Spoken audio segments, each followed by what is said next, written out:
7h42, le petit déjeuner politique ce matin, c'est Agnès Pannier-Runacher, ministre déléguée chargée de l'industrie. Bonjour Agnès Pannier-Runacher. Bonjour. La réélection d'Emmanuel Macron, quelle attitude face aux 13-14 millions d'électeurs de Marine Le Pen, l'abstention quasi record, quel nouveau gouvernement, quelle politique, le troisième tour des législatives, autant de questions que nous allons essayer d'aborder. Commençons tout de même par cette réélection, 58% et demi, dans un contexte de forte abstention, j'ai dit, environ de 28%. Comment réagissez-vous et analysez-vous cette victoire ? Je veux d'abord remercier les Français qui ont porté leur vote sur le projet d'Emmanuel Macron, qui est un projet, je pense, écologique et qui fait trois priorités, qui met trois priorités en avant: l'école, la santé et le pouvoir d'achat, qui me semble être les grandes priorités des Français sur le terrain. Moi, j'ai été beaucoup sur le terrain ces derniers mois, notamment dans le bassin minier où Marine Le Pen fait un score très important. Très important. Et c'est vraiment ces colères qui nous remontent et qu'il faut aujourd'hui entendre, de gens qui attendent des solutions. Je ne crois pas complètement à un vote d'adhésion au projet de Marine Le Pen, et je ne crois pas que 40% de la France soit d'extrême droite, mais c'est plutôt un vote pour la recherche d'un changement dans leur vie quotidienne, et c'est à nous de répondre à ces colères qui remontent. Et ce n'est pas non plus forcément un vote d'adhésion pour Emmanuel Macron, si ? Je pense qu'il y a une partie de notre électorat qui est sur un vote d'adhésion, évidemment. On l'a vu au premier tour, puisqu'Emmanuel Macron fait 1 million de voix de plus qu'en 2017. Mais vous avez raison de le souligner, et certains l'ont très clairement dit, ils sont allés voter le président lui-même pour écarter et Marine l'équipe Le au Pen. gouvernement, vous en êtes conscient. Vous avez cette conscience, en fait, On aussi a, des je choses. pense, une grande lucidité sur le sujet. Oui. Et c'est aujourd'hui à nous de montrer que le président est le président de tous les Français, qu'il est à l'écoute, et que surtout, il va être dans des propositions concrètes pour faire en sorte que les Français vivent mieux. Oui, c'est ça. Il n'y avait pas un grand enthousiasme hier soir sur le Champ de Mars. Il y avait une fête, petite fête, mais on ne sentait pas ce qui s'était produit il y a 5 ans. Je crois qu'il y avait une certaine gravité, surtout. Il y avait une certaine gravité parce que, malgré tout, Marine Le Pen est une candidate d'extrême droite, même si elle s'est employée à gommer ses aspérités et à dans utiliser... son camp, et puis beaucoup d'électeurs disent qu'elle n'a plus rien d'extrême droite, quoi. Voilà. Et non, elle conserve toujours... Qu'est-ce qu'elle a d'extrême droite ? La préférence nationale. Oui, ça c'est de l'extrême droite, quoi. Le fait de vouloir exclure... Quand vous-même et puis Emmanuel Macron défendez une certaine souveraineté, notamment pour l'industrie, c'est une préférence nationale également, en quelque sorte. C'est pas tout à fait la même chose d'exclure des personnes d'emploi parce qu'ils sont étrangers que de privilégier l'industrie française par rapport à d'autres industries. Vous voyez, on n'est pas dans le même registre. Et je crois qu'il y a vraiment un clivage qui est marqué en termes de valeurs entre Marine Le Pen et le projet que nous portons. Mais que ce clivage, ce n'est pas celui dans lequel les Français se retrouvent. Ce que les Français veulent, c'est des solutions du quotidien.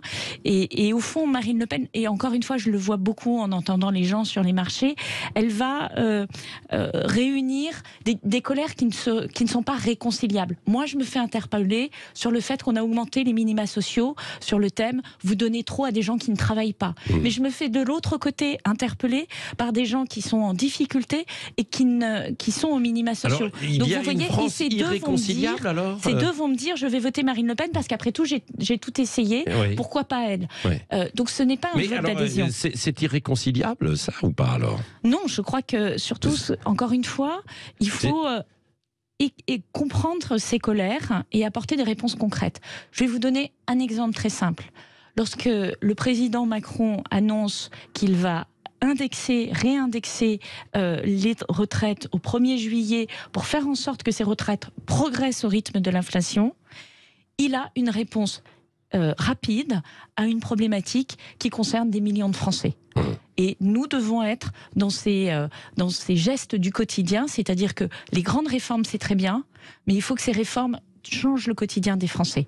Ce que nous avons lancé en matière de santé, ce que nous avons lancé en matière d'école, a commencé à faire bouger les choses, mais ce n'est pas suffisant, et c'est ce que nous disent les Français. Oui, et puis l'angoisse par rapport dans le quotidien, ce que vous évoquez en fait à l'instant, par exemple avec ces prix de l'énergie qui ont flambé, et pour l'instant on sait qu'il y a un bouclier qui a été mis en place, mais combien de temps peut-il durer? Il n'y a pas de solution pérenne en fait de présenter pour l'instant.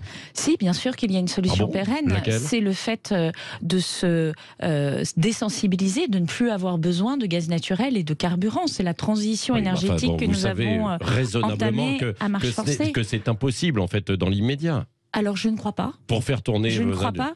Ça prendra peut-être plusieurs années, mais pas si longtemps que ça. C'est du court terme. On n'est pas sur des solutions à 20 ans.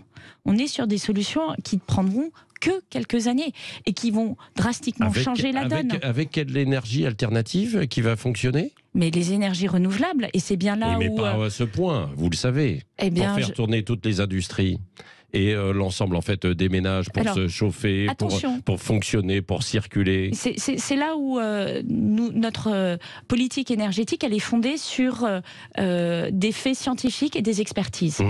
Et ces faits scientifiques et ces expertises nous donnent une trajectoire. Vous avez 3 piliers. Le premier pilier, c'est l'efficacité énergétique. Nous pouvons réduire de 40% à usage constant notre consommation d'électricité. Vous changez vos lumières, vous changez votre chauffage, vous avez un moteur plus efficace. Aujourd'hui, avec les nouvelles technologies, vous pouvez gagner ces 40%. C'est énorme. Je le dis parce que c'est énorme. Le deuxième pilier, c'est les énergies renouvelables. C'est le photovoltaïque en particulier et l'éolien marin. Lorsque vous déployez un parc d'éolien marin, c'est 1 gigawatt de production que vous avez d'un seul coup. Donc c'est pas des éoliennes que vous déployez lentement terrestres.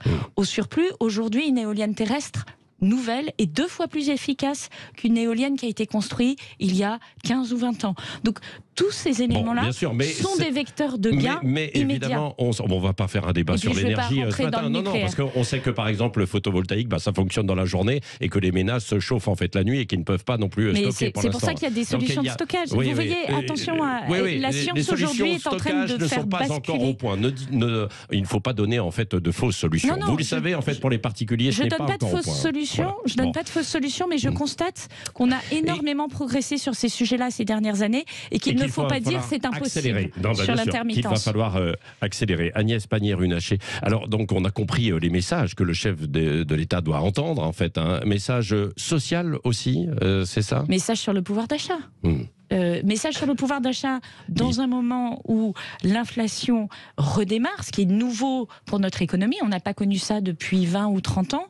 Et donc, il faut collectivement, on réapprenne à fonctionner avec l'inflation. Les entreprises, les premières, avec effectivement des augmentations de salaire et des augmentations des prestations sociales, ce que nous faisons avec les retraites. Oui. Agnès Pannier-Runacher, ça veut dire avec un nouveau gouvernement, une nouvelle équipe ?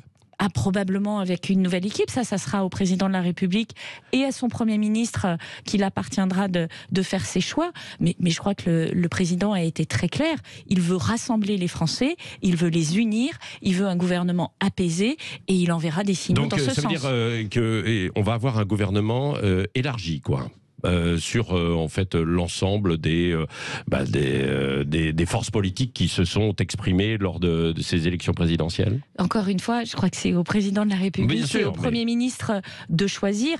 Mais moi, je comprends de son message, de ses propos, la volonté effectivement d'élargir, de réunir et si vous voulez, de tenir compte du message que lui ont envoyé les Français hier. En vue notamment de la législative, quoi. C'est ça, c'est-à-dire que ce serait un gouvernement de transition. Vous avez parlé de transition énergétique tout à l'heure, ce serait un peu la même chose pour le gouvernement. Un gouvernement de transition, probablement.